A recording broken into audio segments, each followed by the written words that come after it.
हरियाणा की सियासत से जुड़ी हुई। अभी पिछले जो है वो दिनों ही नायब सिंह सैनी ने अपने कैबिनेट का विस्तार किया। 8 मंत्रियों को शपथ दिलाई, 1 कैबिनेट मंत्री, 7 राज्य मंत्री स्वतंत्र प्रभार थे। लेकिन अब उसी पर जो है उन्हीं कैबिनेट पर ही याचिका दाखिल कर दी गई है। मामला जो है वो अदालत का रुख करता हुआ नजर आ रहा है। हरियाणा मंत्रिमंडल विस्तार को हाई कोर्ट में चुनौती दी गई है।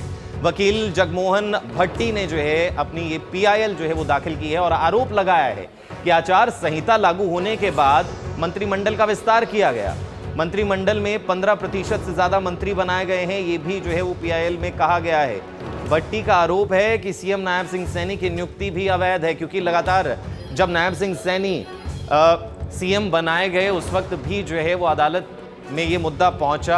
आरोप ये था कि सांसद रहते हुए आखिर नायब सिंह सैनी किस तरीके से मुख्यमंत्री बन सकते हैं बिना इस्तीफा दिए अपने पद से। इस माजरे को लेकर जो है अब एक बार फिर पूरी की पूरी कैबिनेट को ही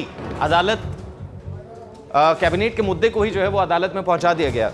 ज्यादा जानकारी के लिए पूजा वर्मा हमारे साथ जुड़ गई हैं। पूजा, पूरी की पूरी कैबिनेट को लेकर जो है वो याचिका यानी कि पीआईएल हाईकोर्ट में दायर की गई है, माजरा क्या है, क्या कुछ इसमें दावपेच जो है वो निकल रहे हैं, आरोप प्रत्यारोप क्या चल रहा है? बिल्कुल, देखिए गौतम, आपको बताना चाहेंगे कि इससे पहले भी नवनियुक्त सीएम नायब सैनी की अपॉइंटमेंट को लेकर भी जो है चैलेंज की गई है और पिटीशन में हरियाणा सरकार, केंद्र सरकार और स्पीकर से जो है जवाब तलब किया है हाई कोर्ट से। अब उसी वकील ने, एडवोकेट जगमोहन भट्टी ने एक और पिटीशन दाखिल की है, लेकिन ये जो पिटीशन दाखिल की है इसमें कैबिनेट को चैलेंज किया है। कहा है कि जब सीएम ही अवैध है, उनकी जो नियुक्ति है वो अवैध है, तो ऐसे में ना वो सदन में यानी कि ना वो विधानसभा बुला सकते हैं और ना ही कैबिनेट का विस्तार कर सकते हैं। तो ऐसे में गलत है और कॉन्स्टिट्यूशनल प्रावधानों का कहीं ना कहीं उल्लंघन किया गया है। इसके साथ ही भी कहा है कि गवर्नर है, क्योंकि वो संवैधानिक ओहदे पर हैं, उनका एक जिम्मेदारी है, तो ऐसे में उनकी अकाउंटेबिलिटी भी इस मामले में जो है वो देखनी चाहिए कि प्रोविजन जो कॉन्स्टिट्यूशन के आखिर उन्हें ध्यान में होने चाहिए।